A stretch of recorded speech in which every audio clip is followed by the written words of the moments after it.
Bienvenides, bienvenidas y bienvenidos sean ustedes a este programa que se llama Para Todos y para Nadie, un programa en el que nos gusta compartir la filosofía, pero sobre todo las preguntas que hay desde la filosofía sobre cosas, pues, presuntas de todos los días, ¿no?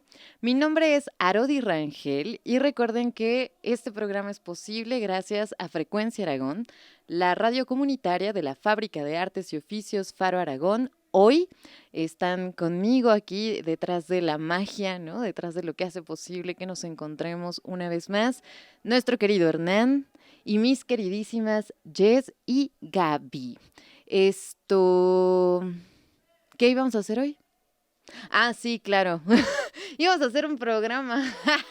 este, el día de hoy tenemos un tema que vamos a ver qué les trae en la mente. Le pusimos vidas que importan. Y quisiera yo partir del lugar común, porque es un lugar común, ¿no? Todos cuando empezamos a conversar sobre el valor de la vida y sobre el valor de las existencias humanas, etcétera, etcétera, decimos que todas las vidas importan, ¿no? Incluso esto de todas las vidas importan ha sido también eslogan de un montón de causas, ¿no? Y de un montón de consignas y de denuncias sociales ante violencias específicas. Pero lo que queremos hacer hoy en Para Todos y para Nadie es salir de ese lugar común, porque además es medio cómodo también, en la medida en que es tan común, es medio cómodo. Cuando decimos, claro, pues es que todas las vidas importan, parece que se cerró la discusión, ¿no? Parece que no estamos... no estamos cuestionándonos realmente a qué nos referimos cuando decimos que todas las vidas importan. Y cuando lo cerramos así, como si todas las vidas importan, parece que obviamos el conflicto que hay detrás de hacer un reclamo y de poner delante una denuncia. Más allá de ese lugar común, ¿no? Lo primero que tendríamos que pensar es cómo sucede en el mundo y en las sociedades en las que habitamos que de pronto hay personas discriminadas, violentadas o personas que simplemente no pensamos, no vemos, no entendemos sus existencias, ¿no? ¿Cómo es que está hecho el mundo de tal manera en que hay vidas que se nos escapan, ¿no? O sea, hay vidas que salen de nuestro entendimiento, de la esfera de nuestras relaciones, de la esfera incluso de lo que podemos entender que es el mundo y las sociedades en las que habitamos. A mí me gusta hacer, para empezar, ¿no? Un ejercicio de pensar. Asumimos, por ejemplo, nuestras existencias y las asumimos desde un montón de lugares, ¿no? Ahora, por ejemplo, ustedes que nos ven o nos escuchan, damos por supuesto una serie de condiciones que hacen posible el que nos veamos y nos escuchemos, como la luz eléctrica, el que tengan ustedes acceso a Internet, porque este programa es un programa por Internet, ¿no?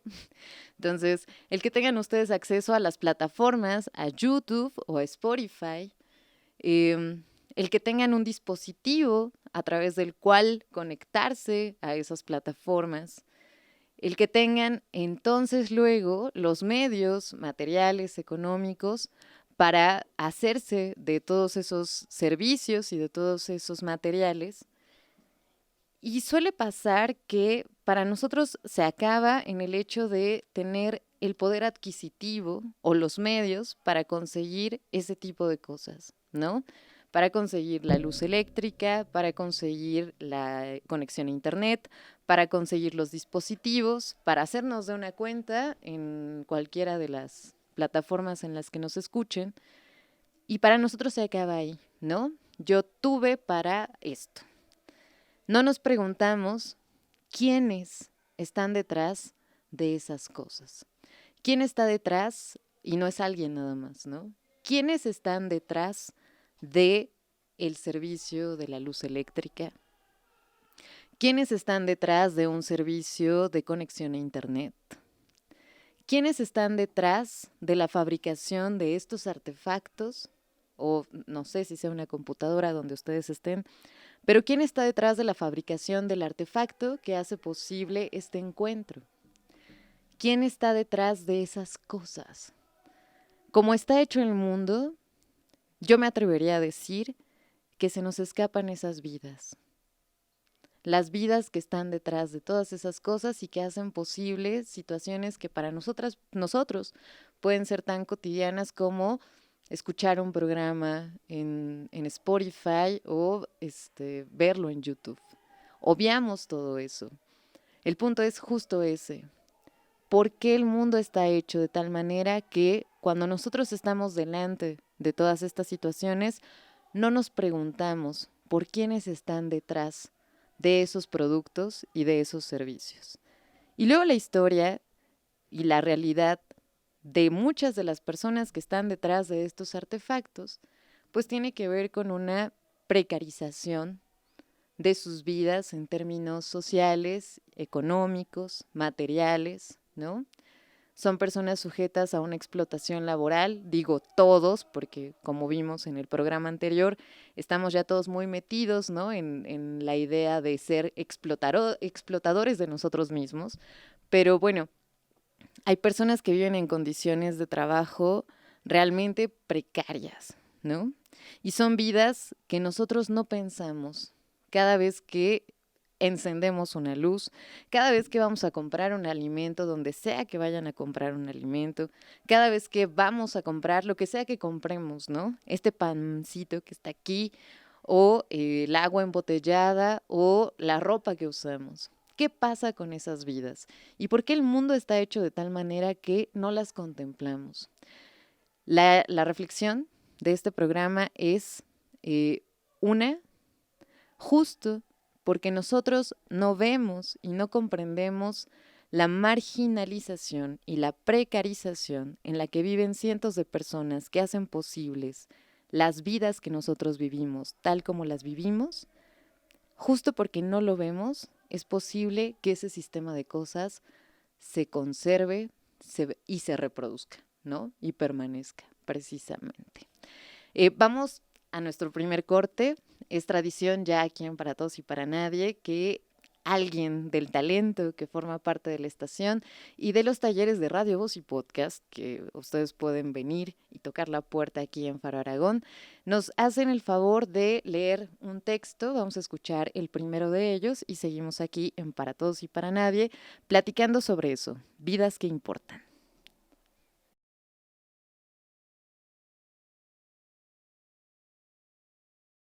La matriz excluyente mediante la cual se forman los sujetos requiere la producción simultánea de una esfera de seres abyectos, de aquellos que no son sujetos, pero que forman el exterior constitutivo del campo de los sujetos. Lo abyecto designa aquí precisamente aquellas zonas invivibles, inhabitables de la vida social que, sin embargo, están densamente pobladas por quienes no gozan de la jerarquía de los sujetos, pero cuya condición de vivir bajo el signo de lo invivible es necesaria para circunscribir la esfera de los sujetos. Esta zona de inhabitabilidad constituirá el límite que defina el terreno del sujeto. Constituirá ese sitio de identificaciones temidas contra las cuales y en virtud de las cuales el terreno del sujeto circunscribirá su propia pretensión a la autonomía y a la vida. En este sentido, pues, el sujeto se constituye a través de la fuerza de la exclusión y la abyección, una fuerza que produce un exterior constitutivo del sujeto, un exterior abyecto que, después de todo, es interior al sujeto como su propio repudio fundacional.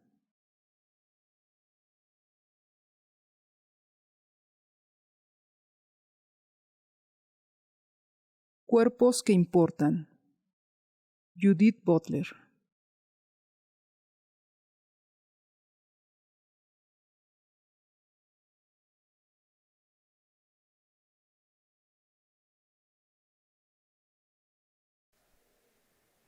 Estamos de vuelta aquí en Para Todos y Para Nadie y bueno, lo acaban de escuchar. Parece que hay una normativa, que además es una cosa de la que hemos platicado, ¿no? Ya en otros programas, si nos han seguido, hay una norma, ¿no? Una norma social, una norma moral, una norma de muchos tipos y que además invade muchos aspectos de nuestra vida. Pero hay una norma que establece cómo deben ser las personas, qué han de ser las personas y a qué han de aspirar las personas. Esa norma, en el momento en que establece esos parámetros de cómo uno debe ser, y es uno, y es masculino, y lo estoy diciendo con toda la intención del mundo, cómo uno debe de ser, en ese momento, por fuera de ese perfil, de lo que se supone que se reconoce como sujeto, porque además esa es la cosa, o sea, hay una normativa que dice cómo han de ser las personas y luego esa normativa establece a qué tipo de personas se reconoce socialmente.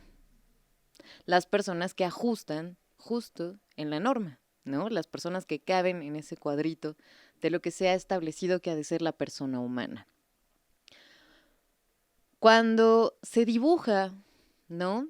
Ese cuadro que además enmarca lo que reconocemos como personas, lo que reconocemos como sujetos, nos dice Judith Butler.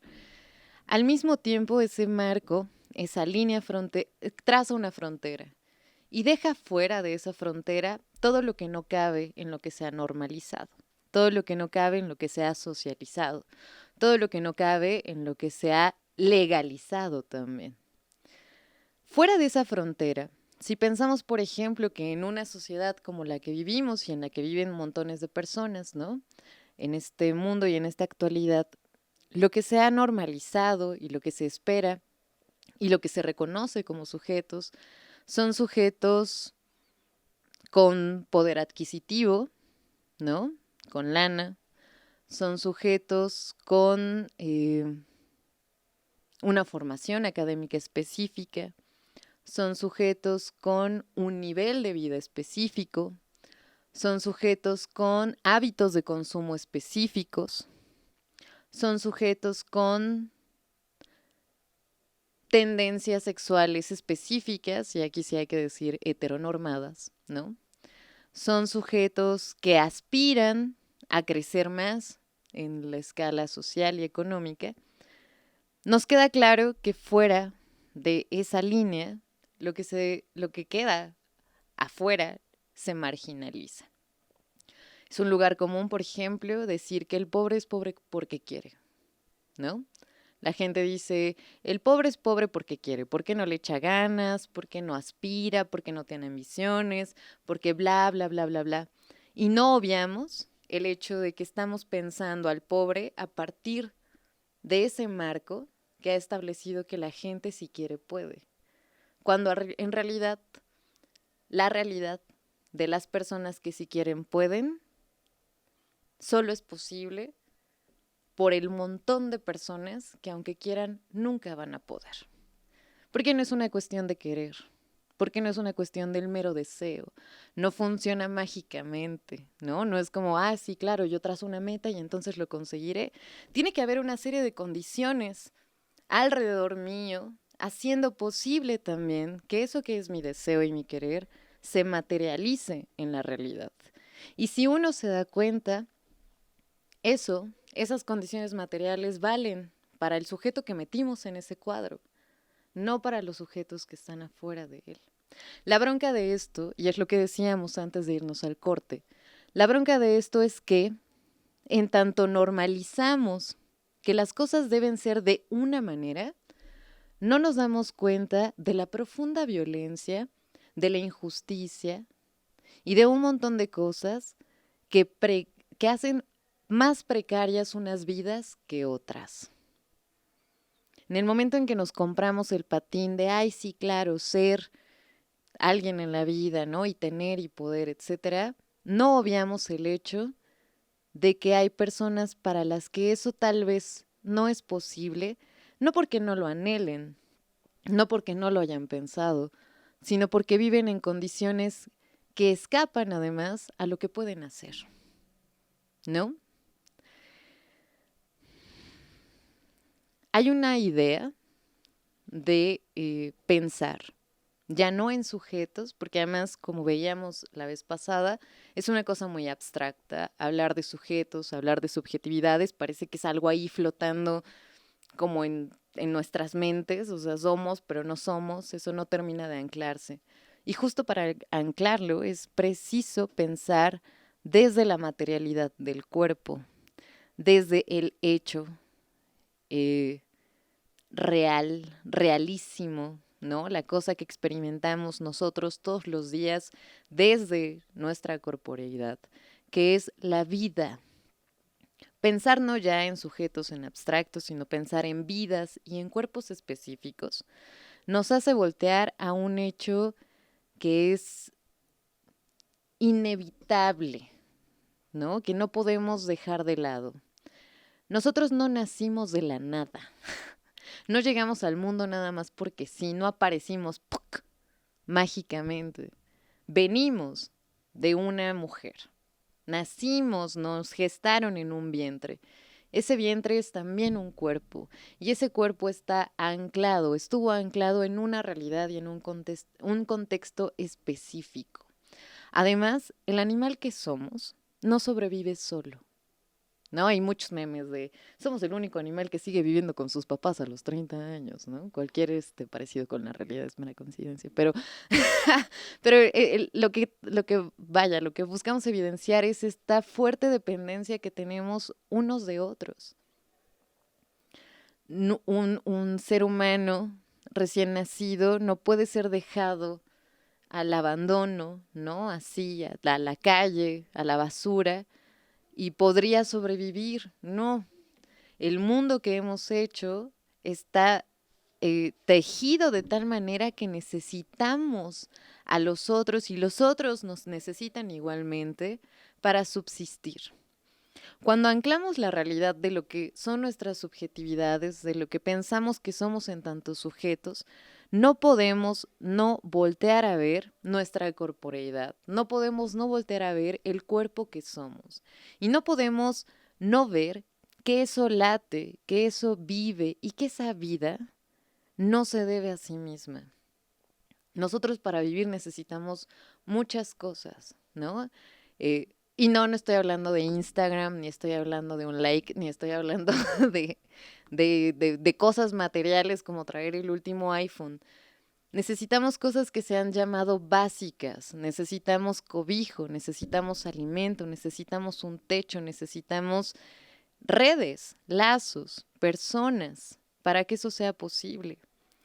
Si lo pensamos desde ahí, si pensamos que la vida humana es precaria, porque es dependiente y porque además está siempre a expensas de alguien más, nos damos cuenta de que las sociedades que habitamos son injustas con ciertas personas. Y esas ciertas personas no son dos, son un montón.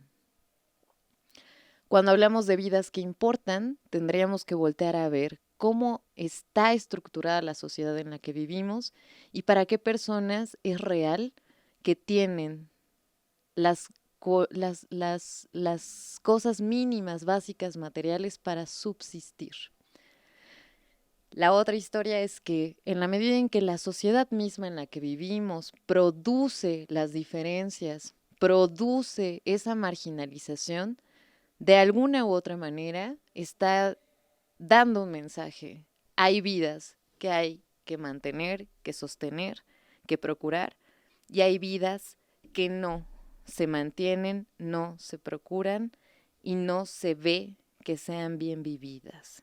Y eso no lo decidió la gente. Es una cosa, bueno, acá estamos en este discurso de lo colectivo, ¿no? ¿Cómo hemos llegado a una sociedad que procura unas vidas y vulnera o precariza otras? Esa es toda la cuestión.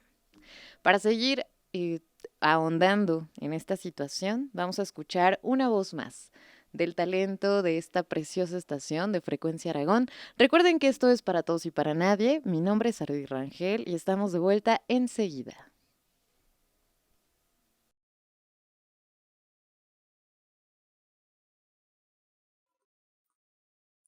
Afirmar que una vida es dañable o que puede perderse, destruirse o desdeñarse sistemáticamente hasta el punto de la muerte es remarcar no solo la finitud de una vida, que la muerte es cierta, sino también su precariedad, que la vida exige que se cumplan varias condiciones sociales y económicas para que se mantenga como tal.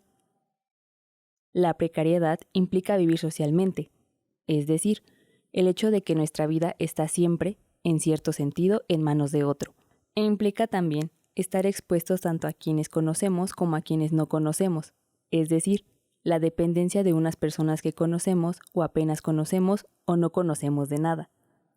Recíprocamente, implica vernos afectados por esta exposición a y dependencia de otros, la mayor parte de los cuales permanecen anónimos.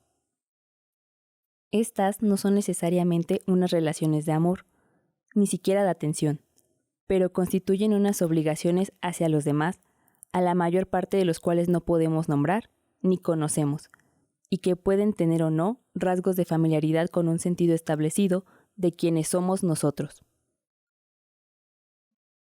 Marcos de guerra, vidas lloradas. Judith Butler.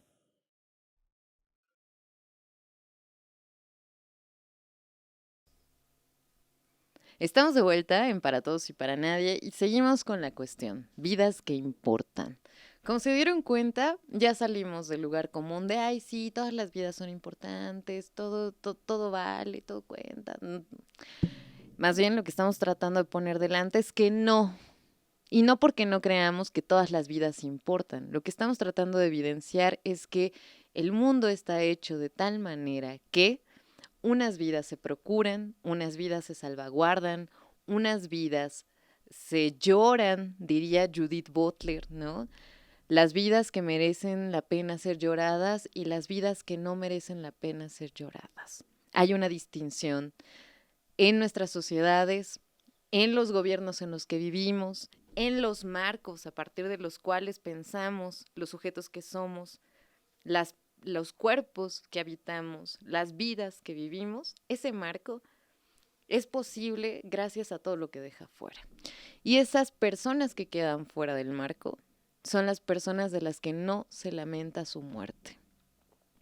Está bien, está mal, hay que pensarle, y no nada más hay que pensarle, hay que de verdad plantearnos cómo vamos a hacer para que efectivamente, y no nada más en un discurso fácil, ¿no? Un discurso que se contenta con ser políticamente correcto, cómo hacemos, ¿no? Cómo activamos cosas en la sociedad para que sea efectivo eso de que todas las vidas importan. No vienen de la nada, entonces, pues, luchas tan importantes, ¿no? Luchas como las del feminismo, luchas como las del colectivo de la diversidad sexual, luchas como la de los desaparecidos, de las personas perseguidas políticamente, y otras luchas que se juegan pues no en las avenidas y a veces no en los congresos, ¿no? Luchas en las que se pone el cuerpo y se pierde la vida cuando uno está tratando de cruzar una frontera, cuando uno está tratando de sobrevivir en una maquila, cuando las personas están tratando de llevar el pan a su boca en escenarios de los que no nos enteramos y no sabemos por qué los marcos en los que vivimos los dejan fuera.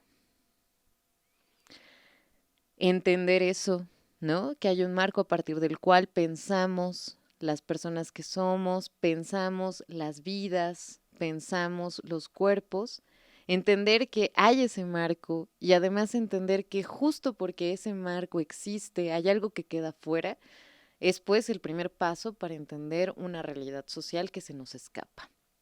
Porque además el discurso es muy cerrado en unos sentidos, ¿no? Les decía yo al comienzo, está todo hecho de tal manera que no vemos esas vidas. Y no solo no las vemos, no entendemos la dependencia y la codependencia que existe entre nuestras vidas y las vidas que están fuera de los marcos a partir de los cuales vemos, pensamos, entendemos y construimos el mundo. No nos es obvio que a lo mejor la realidad de un niño en una fábrica en Asia hace posible la realidad de nosotros en este país, que igual no es mejor económicamente, pero en el que no estamos en fábricas, evidentemente. Nosotros, los que nos estamos viendo o escuchando ahora. Esa es la gran bronca del marco, ¿no? No solo no vemos esas vidas, sino que no entendemos nuestra codependencia. Pensar a partir de ahí, pensar a partir del cuerpo, pensar a partir de la vida, no es nada más un rollo de, ay, sí, mi cuerpo, y lo abrazo, y lo quiero, y lo procuro. Es un asunto de pensar los cuerpos. ¿Y qué cuerpos están fuera del me abrazo, me procuro y me quiero? ¿Para quiénes es posible una realidad así y para quiénes no? Porque solo en la medida en que traigamos esas vidas invisibilizadas a los marcos a partir de los cuales pensamos, pensamos a los demás, será posible entonces, o esa es la apuesta, ¿no? Será posible entonces que construyamos sociedades diferentes. Pasó y pasa todos los días. Estábamos hablando, ustedes nunca lo sabrán, pero estábamos hablando entre el corte de cómo hay grandes discursos, ¿no? Incluso desde el discurso, del discurso que nos hayamos comprado. Piensen ustedes, por ejemplo, en si ya se compraron una verdad política, si ya se compraron una verdad amorosa, si ya se compraron una verdad profesional. Muchos de esos discursos están construidos a partir de establecer una diferencia con el otro, ¿no? Si yo le voy a un partido de derecha, quien le va a un partido de izquierda ya es mi enemigo y ya es una vida que no vale la pena. Desde el mismo discurso, ¿eh?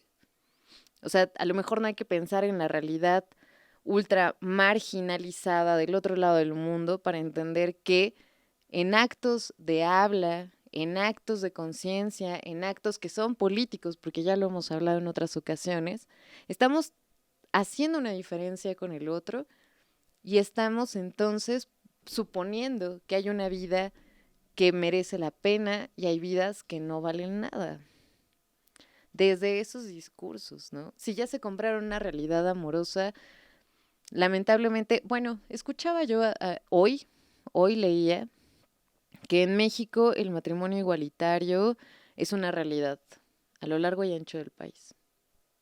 Ya, es ley, ¿no?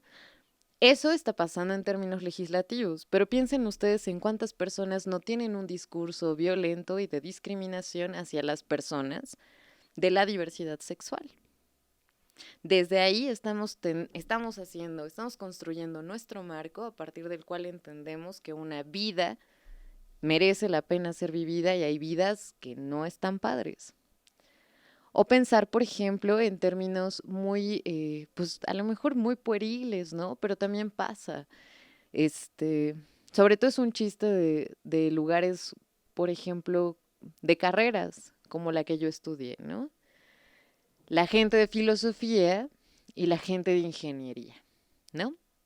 Entonces, como yo soy humanista, pues, ¿no? Valoro muchísimo, no sé, qué tipo de cosas, y desprecio o discrimino a quien solo se dedicó a programar o a entender cómo funcionan las tecnologías, ¿no? Y viceversa. Y ese es un discurso, otra vez, que está construyendo un marco a partir del cual hacemos una diferenciación.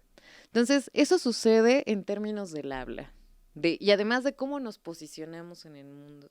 Y en términos hacia afuera, ¿no? Macros, globales, hay un montón de vidas arrasadas en aras de procurar un sistema económico que beneficia las vidas que presuntamente merecen la pena ser salvaguardadas, procuradas, queridas, lloradas. Hay que pensar en eso. Hay que pensar en eso y pensar también en cómo le vamos a hacer. Salir del lugar común es también plantearse la cuestión de qué acciones vamos a tomar para que sea realidad alguna vez que las sociedades en las que vivimos se procuren todas las vidas. Y cuando hablamos de todas las vidas, híjole, ese marco es también un marco antropocéntrico. Si entre el colectivo humano diferenciamos, ¿no? O hacemos segregamos, pues, unas vidas de otras, imagínense lo que sucede fuera del marco de lo humano. Y las vidas no humanas, que son vidas y que nos estamos llevando y nos estamos cargando también al traste en aras de conservar un sistema económico, político, social específico, ¿no? O sea, toda la factura ambiental que tiene este sistema de mundo, todas esas vidas se ha asumido desde los lugares donde se decide que se arrasa una selva, se seca un bosque, se seca un río, se contamina un mar. Desde esas acciones tan puntuales se ha asumido que hay vidas que no merecen la pena ser lloradas. Más allá del marco de lo humano, hay otras vidas que tampoco estamos viendo y es tremendo y es urgente de pensar. Llegamos así al final de este programa de Para Todos y Para Nadie. Mi nombre es Ardi Rangel y les recuerdo que nos encuentran en Facebook como Para Todos y Para Nadie, en YouTube como Para Todos y Para Nadie, en Spotify como Para Todos y Para Nadie. Ha sido un placer encontrarnos de nuevo y los esperamos aquí la próxima.